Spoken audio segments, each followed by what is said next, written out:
एक औरत को अल्लाह हर बार औलाद नरीना से नवाजता, मगर चंद माह बाद वो बच्चा फौत हो जाता। लेकिन वो औरत हर बार सब्र करती और अल्लाह की हिकमत से राजी रहती थी। मगर उसके सब्र का इम्तिहान तवील होता गया और उसी तरह एक के बाद एक उस औरत के 20 बच्चे फौत हुए। आखिरी बच्चे के फौत होने पर उसके सब्र का बंधन टूट गया।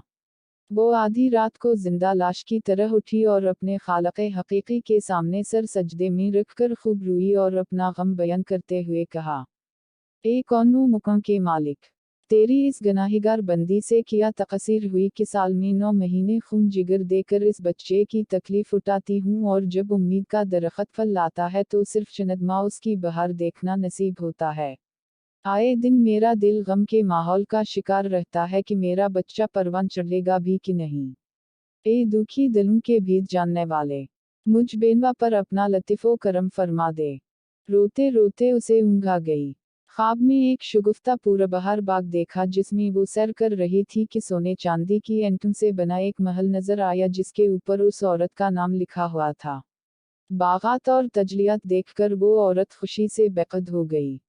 महल के अंदर जाकर देखा तो उसमें हर तरह की नेमत मौजूद थी और उसके तमाम बच्चे भी उसी महल में मौजूद थे जो उसे वहां देख के खुशी से झूम उठे थे।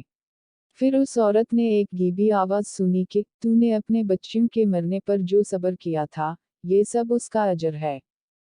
खुशी की इस लहर से उसकी आनक कुल गई।